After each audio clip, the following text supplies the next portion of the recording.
Hi అండి. అన్నం మిగులుతుంది కదా! మనకి రోజు కరెక్ట్‌గా ఉండలేం కదా! ఎవరైనా రిలేటివ్స్ వచ్చినప్పుడు మిగిలిపోతుంది అన్నం. వాళ్ళు ఎలా తింటారో తెలీదు కదా!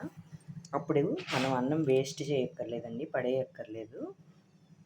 ఇవి బాగా ఎండబెట్టేశాక ఇలా డ్రై అయిపోతాయి. వీటిని ఒక ఆయిల్ పెట్టుకొని బాండీలో ఆయిల్ పోసుకొని ఇలా గనుక వేయించుకున్నామంటే చక్కగా అటుకుల్లాగా వేగిపోతాయి. ఇదిగోండి ఇలా చక్కగా వేయించేసుకోవాలి. ఈ శనక్కాయ పప్పులు కూడా వేయించేసుకోవాలి. ఇదిగోండి శనక్కాయ పప్పు కూడా వేయించేసుకున్నాం కదా! ఇవి కూడా అటుకుల్లో పోసేసుకున్నాము. కొద్దిగా నేనైతే జీడిపప్పులు చిన్న ముక్కలు చేసి పెట్టుకున్నాను. ఇవి కూడా వేయించేసుకోవాలి. వేయించుకున్న జీడిపప్పు కూడా ఇందులో వేసేసుకున్నాము. కొద్దిగా చట్నీ పప్పు ఉంటాయి కదా, అవి కూడా వేయించేసుకోవాలి.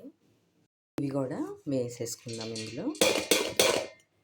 అలానే కొద్దిగా కరివేపాకు కూడా వేయించేసుకున్నాము. కరివేపాకు కూడా వేసేసుకున్నాము. ఇవి వేడిగా ఉన్నప్పుడే కొద్దిగా ఉప్పు కూడా వేసేసుకున్నాము సరిపడినంత. కొద్దిగా కారం కూడా వేసేసుకున్నాము. ఉప్పు కారం అన్నీ బాగా కలిసేటట్టు ఇలా కుదించేసుకోవాలి. అంతేనండి, ఎంతో టేస్టీగా అన్నం ఒరుగులతో మిక్స్చర్ రెడీ అయిపోయింది. టేస్ట్ చాలా బాగుంటుంది. టేస్ట్ అయితే సూపర్గా ఉన్నాయి. కూడా అన్నం మిగిలితే ఇలా ఎండబెట్టుకొని మిక్స్చర్ చేసుకోండి, చాలా బాగుంటుంది టేస్ట్ అయితే. నా వీడియో నచ్చితే లైక్ చేయండి, షేర్ చేయండి, కామెంట్ చేయండి. బాయ్.